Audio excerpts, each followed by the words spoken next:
বন্ধুরা, আজকে আবারও চলে আসলাম আমার ছাদ বাগানের চাল কুমড়ো গাছের ভিডিও নিয়ে।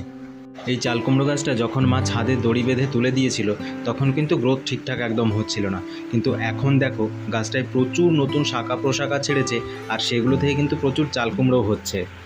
কিন্তু একটা প্রবলেম হচ্ছে, প্রত্যেকটা চাল কুমড়োয় কোনো একটা পোকা এসে ফুটো করে দিচ্ছে আর সেখান থেকেই নষ্ট হওয়া শুরু হয়ে যাচ্ছে। এই যে এই চাল কুমড়োটা দেখলে আমি আগে দেখালাম, সেটাও কিন্তু একদম একটা ছিদ্র করে দিয়েছে, যেটার থেকে চাল কুমড়োটা খুব ভালো বাড়তে পারেনি। আর এদিকে দেখো এই নতুন নতুন যে শাখা প্রশাখাগুলো বেরিয়েছে তার মধ্যে কত চাল কুমড়ো ধরেছে ছোট ছোট।